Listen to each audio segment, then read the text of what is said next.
Shalom. First of all, I'd like to start off by giving all glory and honor to Yahweh, Ba'ashem, Yahushai, Ba'ashem, Rakakadash. Double honor to teachers, elders, and apostles of great millstone, likewise, brothers, so they're putting on this truth.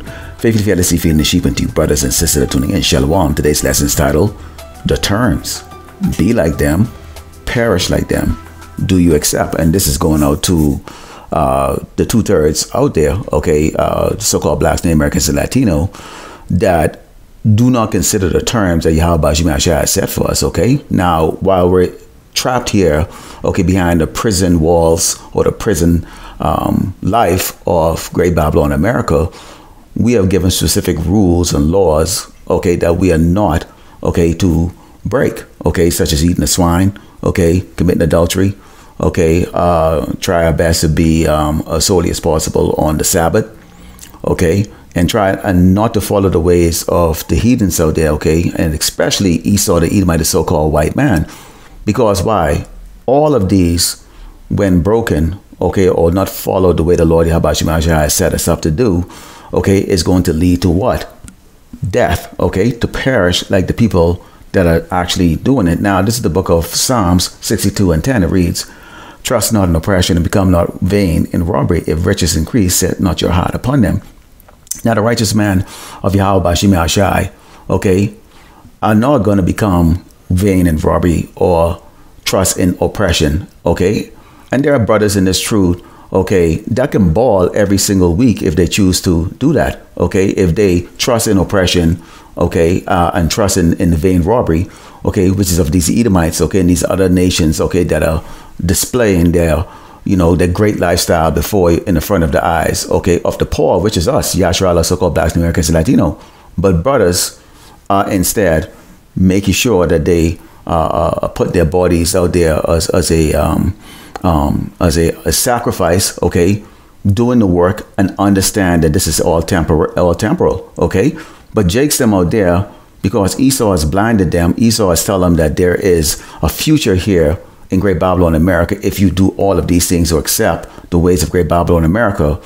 They trust in oppression and they become vain in robbery, okay, and their heart is surely set on them, which is the reason why you see they point out, okay, to the prophets that are there on the highway and the byway, they see us as what? Bums, okay, homeless, okay. They don't consider what we have to say to be of any benefit to them because we're not wearing a three-piece suit and a necktie. Let's go to the book of Luke 17, verse 24. It says, "For as lightning that lighted out of one part of under heaven, shined under the other part under heaven, so shall also the Son of Man be in his day. But first must he suffer many things and be rejected of this generation. And as it was in the days of Noah, so shall it also be in the days of the Son of Man." So we see in the days of Noah, Noah had, 120 years to build the ark, and he was preaching about things that nobody had seen. We are preaching about things that nobody's seen, okay? The lack of food, okay? Known as famine, okay?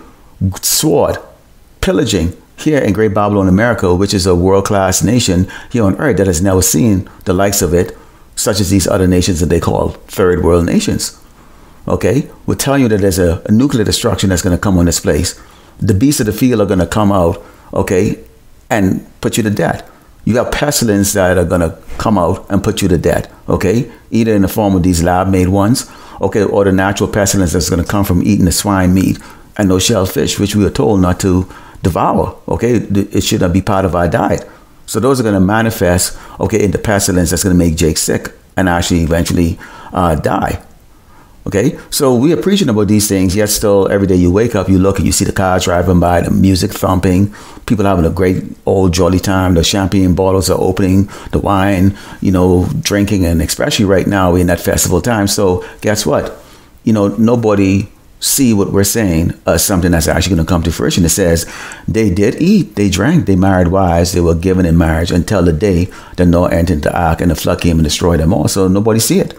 Nobody's going to be aware, okay, or even anticipate that the Lord Yahweh is going to come that sudden and that quick, okay? Because they can be in such a jolly spirit. You're not aware. You don't have your, we could use the term spider senses on. You're not alert. You're not suspicious of everything that this man says or the people that are around you. Okay, what is their intention? Okay, what is their intention? Okay, and this is that evil that's growing on the earth, and many of our people are asleep because they're trusting in oppression. They assume because they have it that this is going to always be the way it's going to be. And it says, likewise, as it was in the days of Lot, they did eat, they drank, they bought, they sold, they planted, they built. But the same day that Lot went out of Sodom, it rained fire and brimstone from heaven and destroyed them all. Now, is it convenient that this place is known as spiritual Sodom in Egypt? So you see here in this context here, Luke went into two examples of the destruction that came. One was by water, okay, and then one was by fire that came from heaven that rained down on those cities.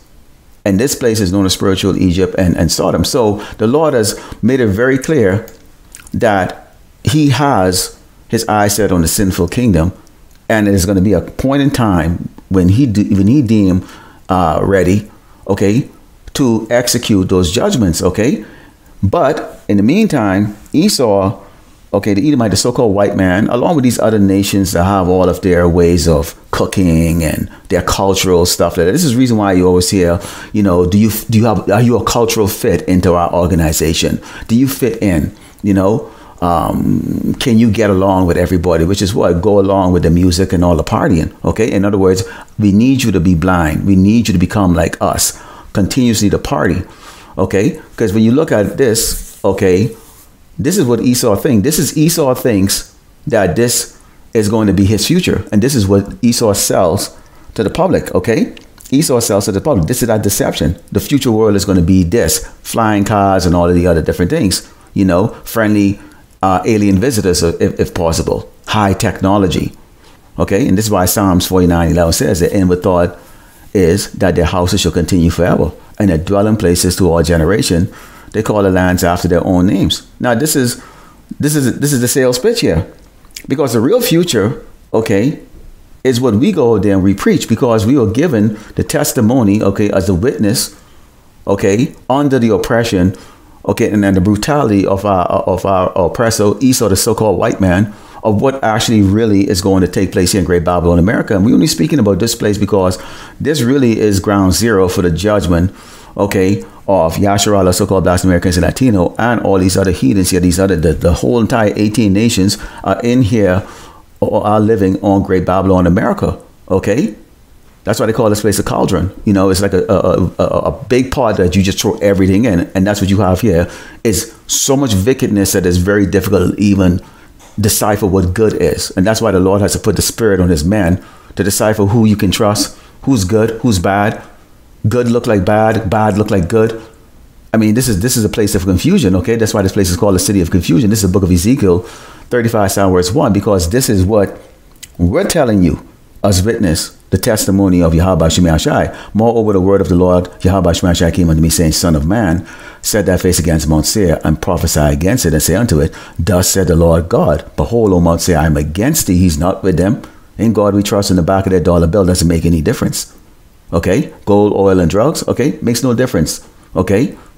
And I will stretch out my hand against thee, and I will make thee most desolate. I will lay thy cities waste, and thou shalt be desolate, and thou shalt know that I am the Lord Yahweh Shemai Shai. Because thou hast had a perpetual hatred, and hast shed the blood of the children of Israel by the force of the sword, in the time of their calamity, in the time that their iniquity had an end. We've always been wicked. Every single one of us is still wicked. That's why we'll call it hopefully elect. None of us is guaranteed to go anywhere, okay? None of us. Every brother making a video, okay, is working on his own salvation. Okay, whether you're in a group, individual, okay, duo, trio, whatever the case is like that, you're working out your own salvation. We are individually pursuing our own salvation. So, first of all, if we're out there and we're letting Great Babylon America know that it's going to be destroyed, okay, we're telling the 2/3 of our people, including ourselves, when we look in the mirror. Again, I open up with what? Okay, trust not in oppression, and become not vain of robbery. If riches increase, set not your heart upon them.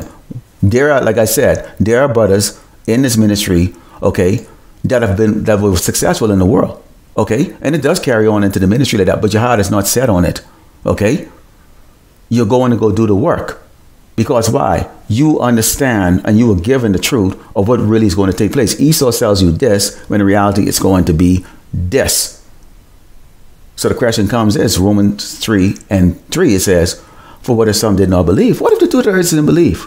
What if some brothers don't believe? Shall their unbelief make the faith of God without effect? God forbid, yea, let God be true, but every man a liar. As it is written, thou mightest be justified in thy sayings, and mightest overcome when thou art judged. Okay, so who's the ultimate judge here? See, Esau testified, and Esau said, this is what the future of the world is going to be. This is what it is. There's not going to be any destruction. I got this. Okay, we're going to prevent World War III. America's going to continue to go on. So he has his own witness. And who is this witness? All the people that are enjoying this life here in the Great Babylon, America, are the witness and testimony to Esau of the continuity of his kingdom. They believe that. Okay, but as a true witness of Yahweh Shem Shai, we're telling you it's going to be destroyed. And we just, and the Lord said, well, okay, if they don't believe, so what? He is the ultimate judge of things to come. And guess what? The witness has spoken. Okay, and now the judgment is being read. We're going to the book of Jeremiah 25 and start verse 21. It says, a noise shall come even to the ends of the earth. For the Lord Yahweh Shem Shai had a controversy with the nations. He will plead with all flesh. We have 18 nations here. So you have individuals from those nations, okay, including Yasharala, also called Blacks, Americans, and Latino, which is subdivided into 12 separate nations. Okay. And it says, he will give them that are wicked to the sword, said the Lord Yahweh Shem Shai. Thus said the Lord of hosts, Yahweh Shem Shai, behold, our evil shall go forth from nation to nation, and a great whirlwind shall be raised up from the coast of the earth. And the slain of the Lord Yahweh Shem Shai shall be at that day from one end of the earth even unto the other end of the earth.